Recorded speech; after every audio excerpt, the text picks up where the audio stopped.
আজকে ডাকসু তফসিলটা ঘোষণা হলো ঢাবিতে, এটা নিয়ে আমরা আর কি আশা করছি যে শিক্ষার্থীদের আশা আকাঙ্ক্ষা অবশ্যই পূরণ হবে। তারা হচ্ছে ভোটের মাধ্যমে তাদের নির্বাচিত নেতা আর কি চুজ করবে এবং ক্যাম্পাসে একটু সুন্দর ফেয়ার ইলেকশন হবে। ঢাকা বিশ্ববিদ্যালয়ে তো কখনো দলীয় নামে ব্যানার হয় না, তারা একটা প্রত্যেকটা সংগঠন থেকে কিছু রিপ্রেজেন্টেটিভ থাকে, তারা করে।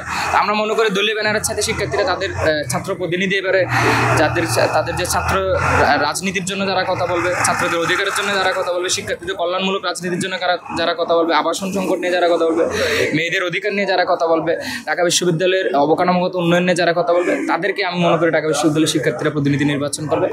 আমরা চাই তারা তাদের নিজ ইচ্ছা মতো স্বতঃস্ফূর্তভাবে ঢাকা বিশ্ববিদ্যালয়ের যে সৌন্দর্য ডাকসু সেটাতে অংশগ্রহণ করে। এতদিন কিন্তু ডাকসু নিয়ে অনেক গড়িমসি হয়েছে, অনেক ঝামেলা হয়েছে, অনেক কিছু হয়েছে, কারণ তারা নির্বাচনটা আসলে মানে ডেটটা ডিক্লেয়ার করতে চাচ্ছিল না। পরবর্তীতে আমাদের ক্যাম্পাসে কিন্তু ডাকসু নিয়ে আন্দোলন হয়েছে, অনশন হয়েছে। তো এই বিষয়গুলো পেরিয়ে যে আজকে সবার আকাঙ্ক্ষিত বা প্রতীক্ষিত যে ডাকসুর একটা তফসিল ঘোষণা হয়েছে, এই নিয়ে আমরা খুশি, বর্তমানে আশাবাদী। এখন আমরা চাই একদম সুষ্ঠু ইলেকশন হোক, কোনোরকম একদম নিরপেক্ষ হোক, কোনোরকম রাজনৈতিক দলের হস্তক্ষেপ মুক্ত যেন ইলেকশনটা হয়। সর্বশেষ যেন শিক্ষার্থীরা তাদের মানে একদম সুষ্ঠু নিরপেক্ষ ইলেকশনের মাধ্যমে যেন একজন নেতা নির্বাচিত করতে পারে। ঢাকা বিশ্ববিদ্যালয়ের শিক্ষার্থীরা এই গণতান্ত্রিক মূল্যবোধ চর্চার জন্য কতটুকু উন্মুখ থাকে, তারা এই জবাবদিহিতামূলক স্বচ্ছতার ভিত্তিতে যে নির্বাচনগুলো, সেগুলোর যাতে একটা ধারাবাহিকতা বজায় থাকে, সেগুলোর জন্য তারা কতটুকু আগ্রহী, এই উৎসব, এই আগ্রহ প্রমাণ করা আসলে ঢাকা বিশ্ববিদ্যালয়ের ছাত্র সংসদ নির্বাচন অবশ্যই শিক্ষার্থীদের ম্যান্ডেট নিয়ে, শিক্ষার্থীদের আকাঙ্ক্ষার ভিত্তিতে হতে যাচ্ছে।